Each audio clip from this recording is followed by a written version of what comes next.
Hey yo la team. Alors 10 minutes pour présenter le livre d'Eric Ries, Lean Startup, adopter l'innovation continue. Alors mon mind map sera en noir et blanc pour l'instant, je le colorierai plus tard. Alors Lean Startup pardon est un livre sur le thème que nous abordons jusqu'au le mois de mars sur l'entrepreneuriat. Donc, cette présentation se composera de quatre parties. La première de la définition, ensuite de la vision, du pilotage et enfin de l'accélération. Alors, en ce qui concerne la définition, en fait, il commence par déjà parler des différents mythes. Le mythe de l'entrepreneuriat. Comme quoi, en fait, lorsque tu es entrepreneur, tout doit se passer comme prévu, à savoir donc la programmation, on programme, on fait une planification, les chiffres, on fait une projection des chiffres. Ensuite, on passe par la publicité, les médias, l'utilisation des médias pour parler du produit. Et ensuite, enfin, arrive le succès. Et finalement, ça ne se passe pas forcément toujours comme ça. Et il arrive, lui, à sa définition ou à sa vision de l'entrepreneuriat, qui, pour lui, l'entrepreneuriat, c'est une forme de management qui soit est un management traditionnel, à savoir rigide, et qui se base sur des compétences qui sont isolées, qui est plutôt dans la réaction, et qui se pose la question de l'échec après. Lui, ce qu'il propose aussi, c'est une définition, une nouvelle approche de l'entrepreneuriat par une approche flexible dans un contexte incertain et qui cherche à s'améliorer petit à petit. Donc c'est ce qu'il appelle le Lean Startup. Le Lean Startup repose sur 5 principes. Le premier principe, c'est que les entrepreneurs sont partout, et je dirais même que il réside un entrepreneur en chacun de nous, que l'entrepreneuriat c'est une forme de management, ou que le Lean Startup c'est une forme de management qui s'apprend à travers l'expérience, le retour le feedback, le retour d'expérience et une gestion analytique. Donc une forme ça serait l'équivalent de la comptabilité.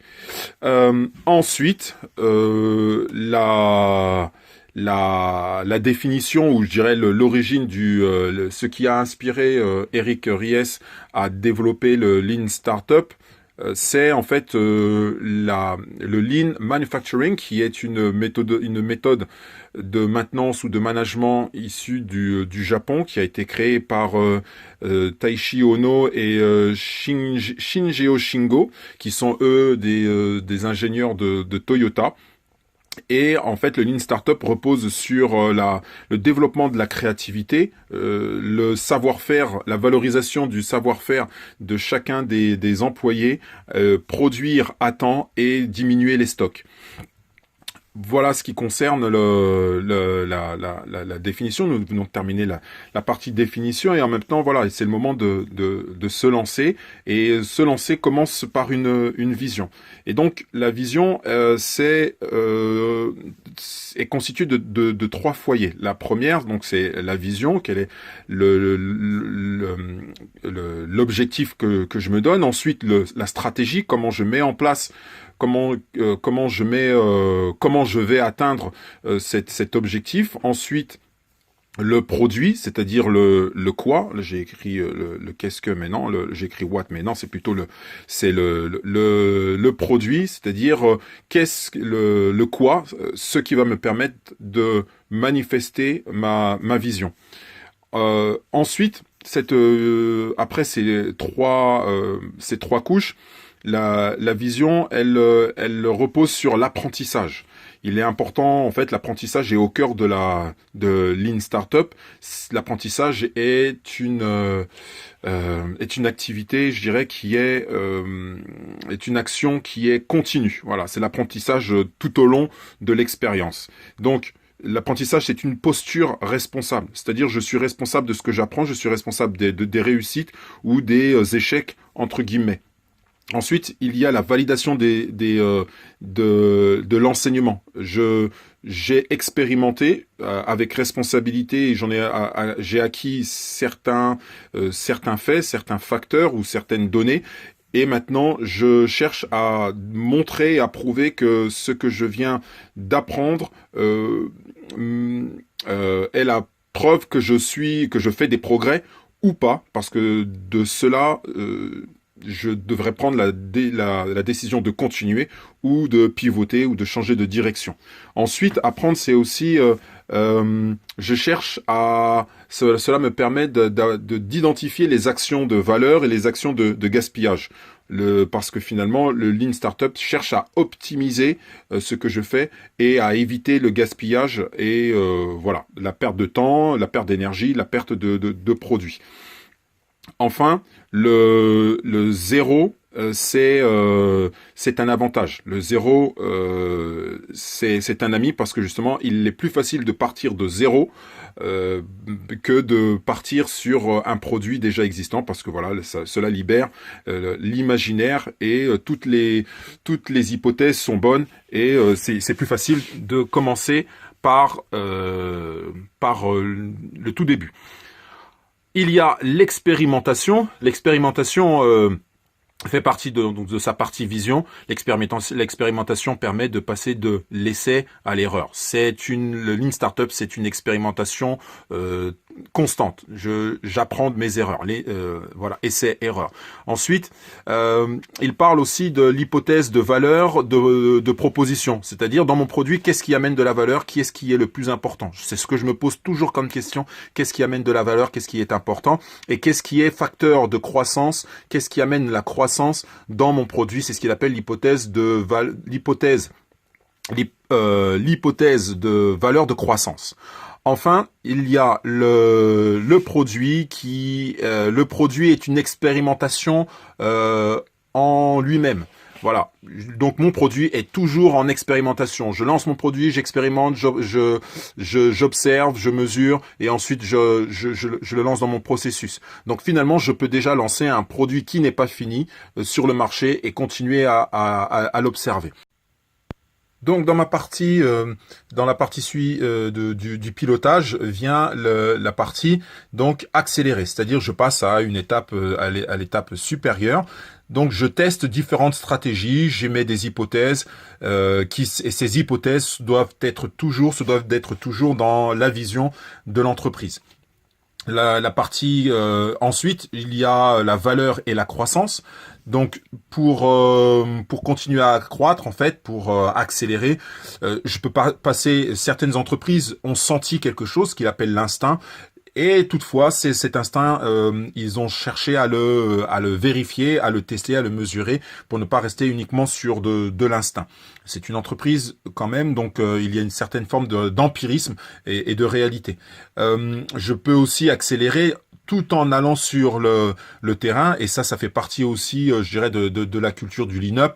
Aller sur le terrain, aller à la rencontre du client, aller à la rencontre du consommateur, et c'est ce qu'on appelle le Genji Genbutsu. D'ailleurs, ça me fait penser à Naruto.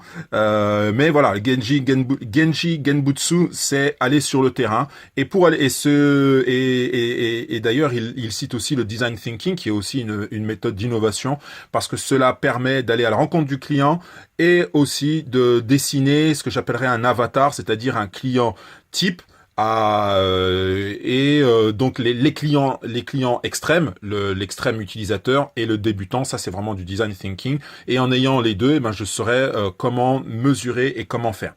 Ensuite, il y a la partie tester. J'accélère, ensuite je teste. Et donc pour tester, ce que je peux faire, et ça je fais une dédicace à mon gars Quentin, je fais mon produit minimum viable, c'est-à-dire c'est un produit qui se veut délibérément et responsablement imparfait. Alors que je lance ce produit qui est imparfait et que je le fais d'ailleurs délibérément, eh bien j'y amène des améliorations le plus invisible possible, de manière à ce que les concurrents ne se rendent pas compte que j'ai amélioré mon produit. À un moment donné, ça sera visible, mais je fais en sorte que ce soit de la manière la plus discrète possible. et ceci permet de définir le client, ma clientèle et mes clients. Alors tester aussi, ça soulève aussi des peurs, bien sûr, parce que lorsque je teste, je peux faire réagir la concurrence. Donc cela soulève des craintes, la crainte de la peur, de la réaction de la concurrence mais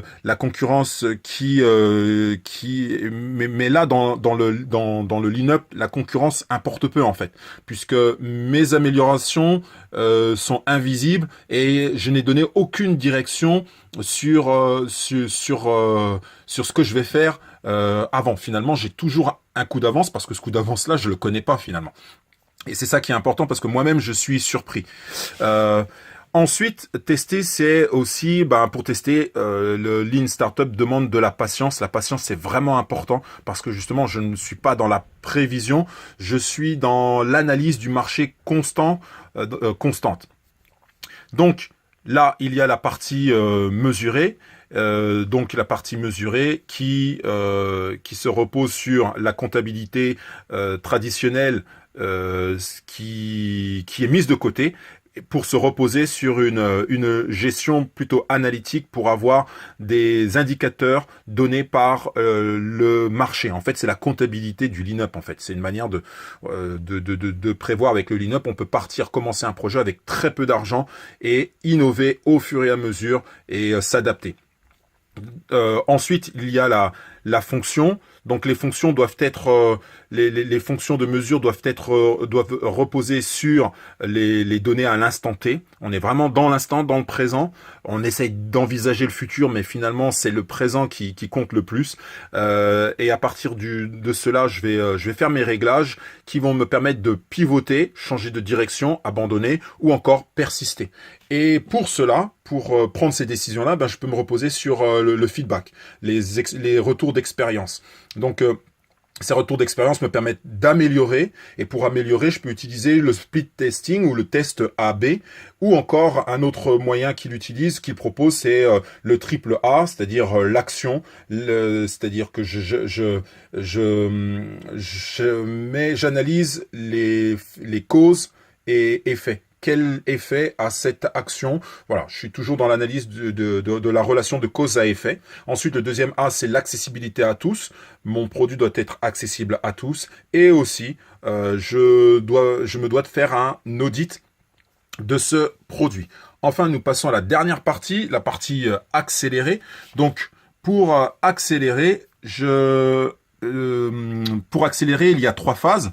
Il y a la phase de lancer le moteur, il y a la phase de la flexibilité et la phase de l'innovation. Et je me suis vraiment attaché sur aux deux premiers, lancer le moteur. Donc lancer le moteur, en fait, il fait le rappel que c'est le plus important, c'est qu'est-ce qui m'apporte de la valeur, qu'est-ce qui apporte de la valeur à mon produit, parce que c'est ce qui va m'éviter de faire du gaspillage et d'optimiser.